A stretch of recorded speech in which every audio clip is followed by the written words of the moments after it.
Sure, we all have regrets with watches. I think every single one of you watching this video probably has a regret that you can share with us. But what about disappointments? You see, I think disappointment is an even harder pill to swallow, especially with a watch that you told yourself, you convinced yourself that you would enjoy.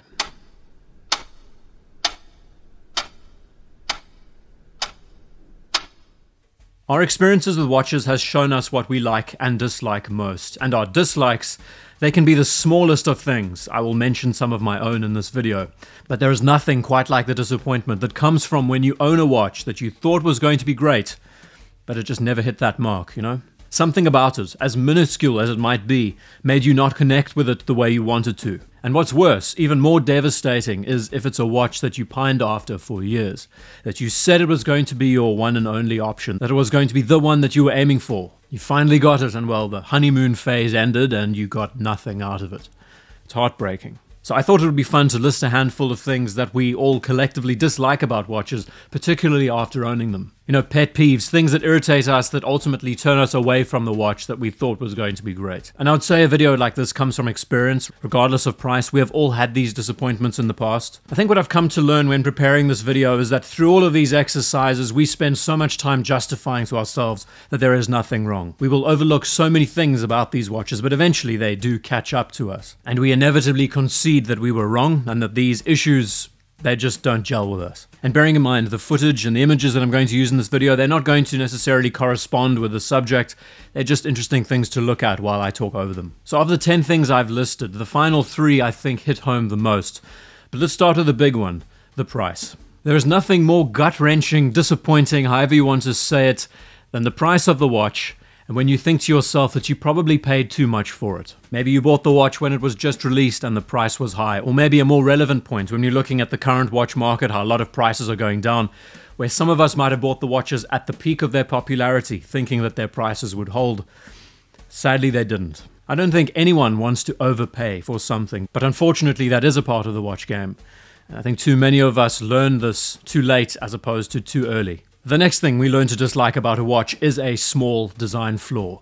Now, this is the primary one for me. This is what turns me away from a watch. Something as simple as a handset being incorrect, being the wrong length, or that there's too much text on the dial, too little text. Maybe the color that was chosen for the piece was incorrect. Whatever it is, one small thing can make or break the experience when owning a watch, and ultimately affect how you perceive the watch, constantly asking those sorts of questions of, this could have been done better. I wish this detail on the watch was changed. The third thing we dislike about a watch after owning it for a little while is an uncomfortable size. You know, we justify to ourselves that the 42mm diameter or the 44mm diameter is going to be great. I'm going to make it work. But the diameter with the lug length, it just doesn't sit comfortably.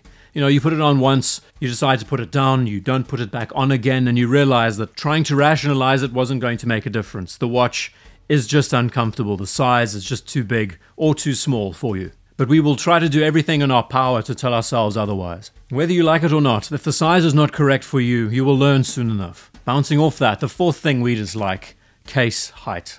As much as we justify the diameter of the watch being perfect, the case thickness, we say to ourselves, it's fine, it's only 14mm or it's only 15mm thick, it's not going to be a problem. But the result is normally the same. The heft of the watch on the wrist just doesn't feel as comfortable as it should be. It gets hung up on shirt sleeves. You knock it against a door jamb a few too many times. And you sit down with yourself after having a long think and you say, well, this case thickness, it just doesn't seem necessary.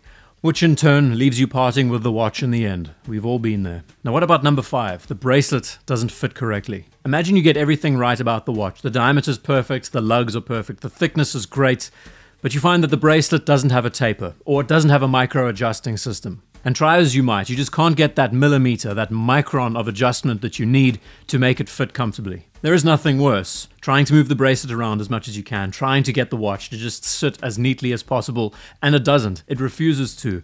And even worse, when the clasp is digging into the underside of your wrist all the while. So whether the bracelet is too tight or too loose, it just doesn't fit on the wrist correctly, that can be another thing that turns us away from a watch very quickly. But in this case, to counteract it, a lot of people take it off the bracelet, never use the bracelet again, and wear it on a strap for the rest of its life. So there is a give and take here. What about the finishing of a watch? You've paid so much money for the piece and you find that the finishing is just not up to scratch. That's a good pun. Maybe the brushing is incorrect, or even worse, that it's been over-polished. This is something that affects everyone in the vintage or the neo-vintage space. There is nothing worse than seeing everything looking so correct on a watch only to realize that the lugs are out of proportion because they've been over-polished in certain areas. And you tell yourself it's okay, it's only on the one lug that's not visible when you're wearing the watch, it's fine. Deep down though, polish, over-polish, poor brushing, it's one of those things that we just know could be done better. What about accuracy? The one thing that affects a lot of us, that causes us to dislike a watch, maybe not even decide to wear it, is its regulation is off. It's not keeping up with COSC chronometer parameters or METAS certification. A real pet peeve of mine is when a watch is constantly losing time and it gets worse as the weeks go by. This can all be remedied naturally. The watch could be magnetized, or you take the watch to a watchmaker, they can service it, quickly adjust the regulation of the movement. But it's the principle of the matter. It's when you buy a brand new watch, fresh out of the box, and it's just not keeping the time that you want it to. It's pretty funny to think we're talking about watches, these things that are supposed to keep time, but everything we've been discussing so far is more surface level. It's nothing to do with the timekeeping aspects, but this one is a big one. The last 3 points I've made I think are important, and they definitely affect us one way or another. That the watch is too simple. That the watch is in fact boring. You've owned a watch for, let's say, a year, and you've realized that over those months, the watch hasn't been on the wrist as much as you thought it would be. That when you start peeling back the layers, you realize that the watch is actually incredibly simple and, dare say, boring, especially for the price that you might have paid for it. And you're stuck wondering and asking yourself that question, should I be keeping this watch? Is it a watch that deserves to stay?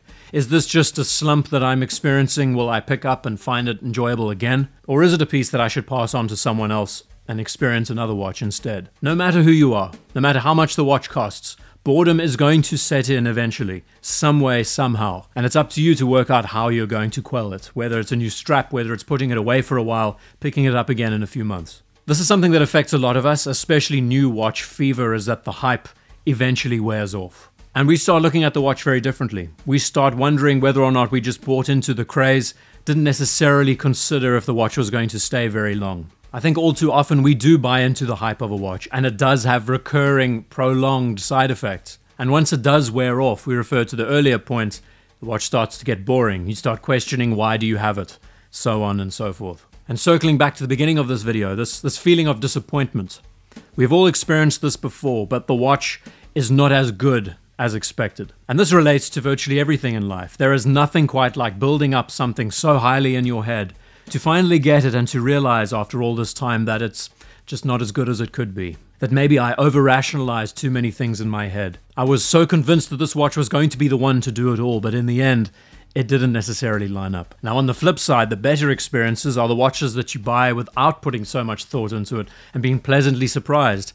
For the watch to actually over-exceed expectations, you know? I'm talking about the ones that don't, that leave you flat. Especially the ones that might have been overhyped, oversold, too expensive, that maybe the design isn't spot on or that the watch doesn't wear very comfortably, and that actually ends up being quite boring for you as a wearer. The experiences that we have with watches, they shape us as individuals, and the best thing you can possibly do is experience many different flavors as opposed to just going after one. And that way you will experience a combination of watches that greatly exceed your expectations and others that leave you cold. There are plenty more things about watches that we dislike after owning them, so I'd like to know your thoughts around these. And I think the main take home from a video like this is to not necessarily listen to what everyone else says.